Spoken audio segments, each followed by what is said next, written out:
Buenas tardes, hoy vamos a hablar de alteraciones del ciclo y sangrado uterino anormal. Yo soy la doctora Gabriela Ferretti, ginecóloga, que estoy en el Hospital Eva Perón.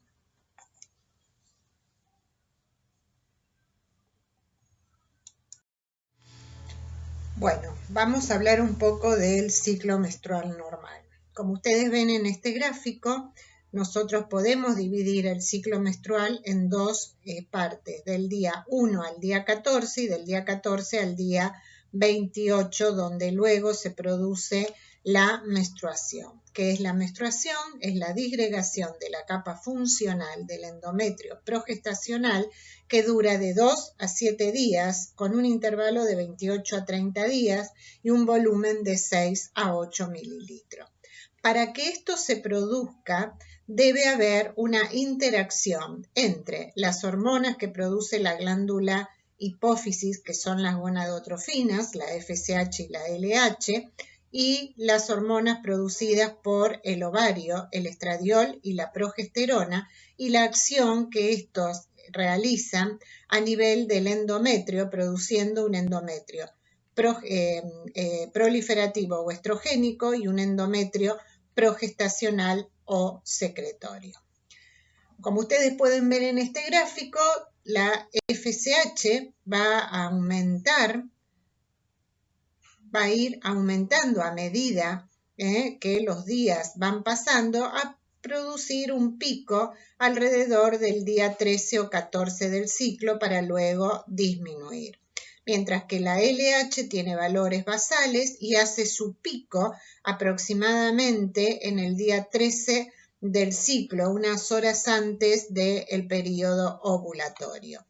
Y como ustedes pueden ver acá, el estradiol también comienza a aumentar, haciendo un pico alrededor del día 13 del ciclo, para luego disminuir y volver a aumentar levemente y hacer un pico junto con la progesterona, que ésta se empieza a producir en la segunda mitad del ciclo por acción del cuerpo lúteo. ¿Esto qué va a provocar? Bueno, esto ustedes lo pueden ver, cómo los folículos van creciendo, se produce la ovulación y se forma el cuerpo lúteo, para luego este cuerpo lúteo, si no hay embarazo, se disgrega y esta acción, y disminuye la progesterona, y esta acción es lo que provoca la disgregación del endometrio.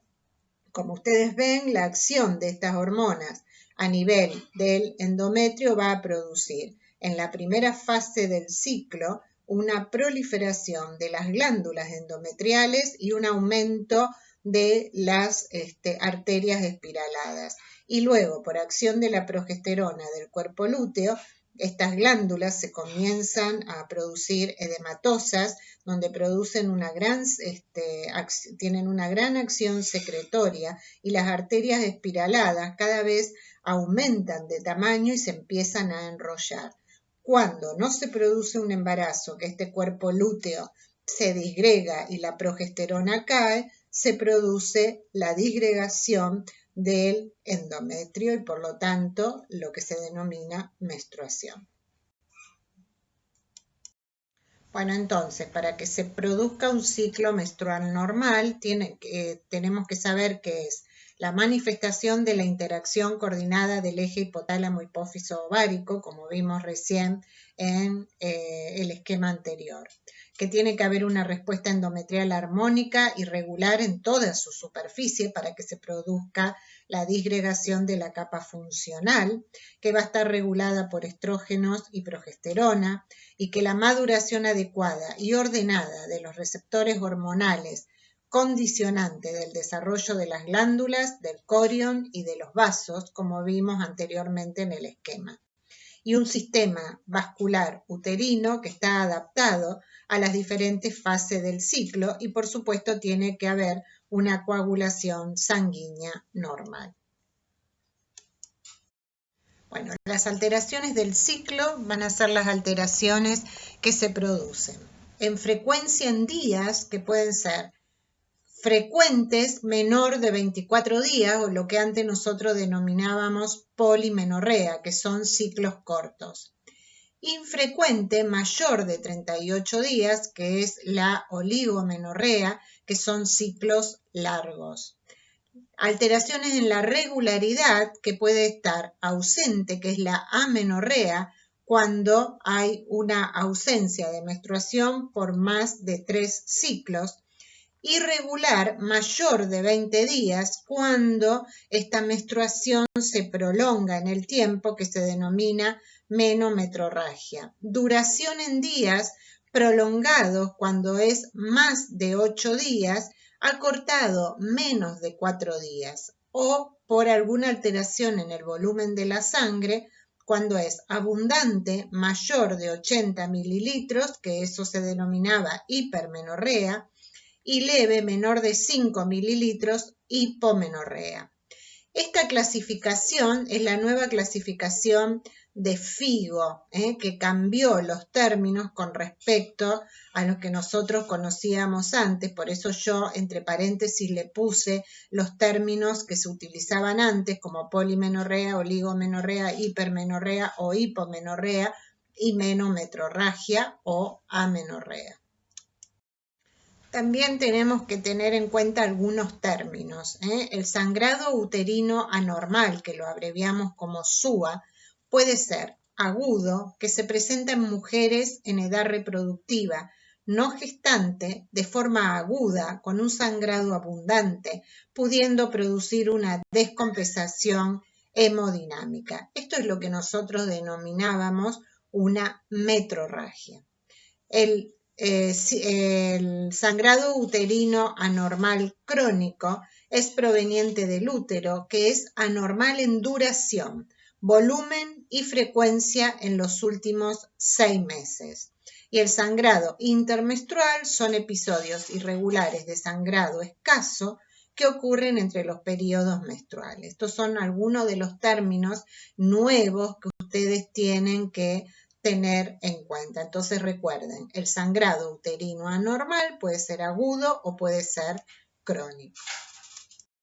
Bueno, las causas. ¿Por qué se pueden producir estas alteraciones del ciclo?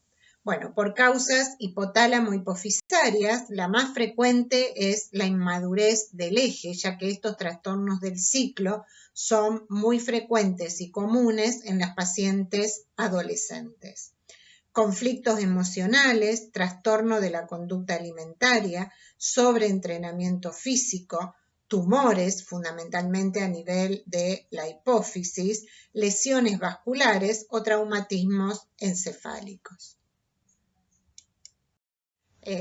Siguiendo con las causas ováricas, tenemos la falla ovárica precoz, el ovario poliquístico, tumores ováricos y la digenesia gonadal como un trastorno de tipo genético. De causas uterinas tenemos las infecciones, los miomas del dispositivo intrauterino o el DIU, los pólipos, el carcinoma endometrial o las sinequias uterinas. Las causas endocrinas, las alteraciones a nivel de la glándula tiroides, ya sea por hipo o hipertiroidismo, el hiperandrogenismo, fundamentalmente por alteraciones a nivel de la glándula suprarrenal, o la hiperprolactinemia, que generalmente es producida por un tumor a nivel de la hipófisis, los adenomas hipofisarios, que pueden ser microadenomas o macroadenomas. Los trastornos producidos por alguna alteración a nivel del embarazo, como el aborto, el embarazo ectópico o las enfermedades del trofoblasto. Otras causas pueden ser provocadas por enfermedades crónicas, como la insuficiencia renal o hepática, la diabetes, enfermedades sistémicas, como la enfermedad de von Willebrand, la disfunción plaquetaria o la trombocitopenia, el uso de fármacos como los anticonceptivos combinados orales o anticoagulantes o el consumo de drogas.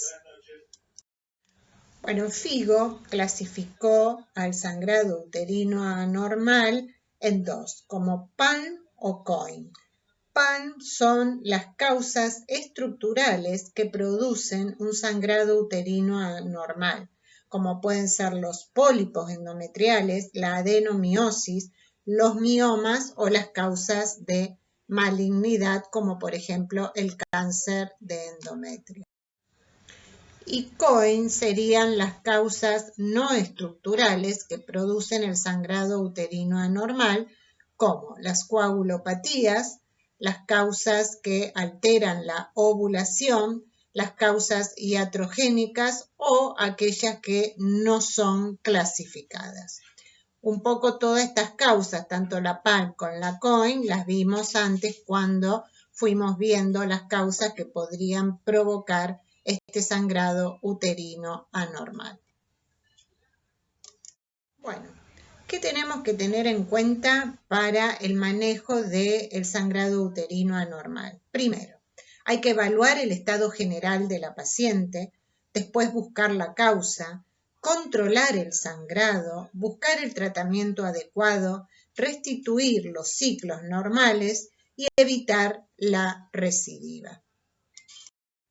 Bueno, siempre hay que comenzar con la anamnesis, teniendo en cuenta la edad de la paciente, la edad de la menarca, cómo son su ritmo menstrual, cómo son sus menstruaciones, la fecha de última menstruación y el inicio de las relaciones sexuales.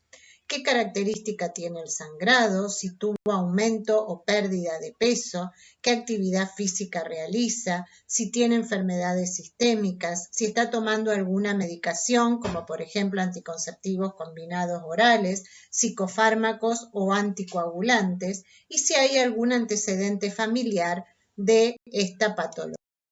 En el examen físico tenemos que tener en cuenta el peso, la talla para determinar el índice de masa corporal, si presenta acné, la distribución del vello para poder determinar si hay una hipertricosis, acantosis nigricans, que son las manchas oscuras que se observan fundamentalmente a nivel de la nuca, si hay petequias o hematomas. Medir la presión arterial, tomar el pulso, palpar la glándula tiroides, realizar un examen ginecológico y un examen abdominal.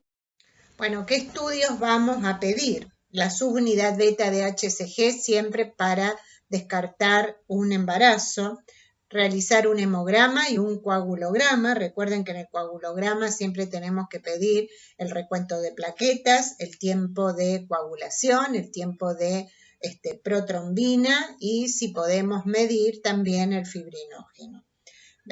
Pedir la tirotrofina, la prolactina, las gonadotrofinas como la FSH y la LH, la testosterona, la dehidroepiandrosterona sulfato, la 17-hidroxiprogesterona, también un hepatograma para determinar la función hepática y el antígeno del factor de von Willebrand, fundamentalmente si tenemos sospecha de esa enfermedad, y también la actividad de la coagulación del factor 8 si sospechamos o hay algún antecedente familiar de dicha patología. Otros estudios que vamos a pedir es la ecografía, la sonohisterografía si sospechamos un pólipo, la histeroscopía y la biopsia de endometrio, que a quién se la vamos a indicar.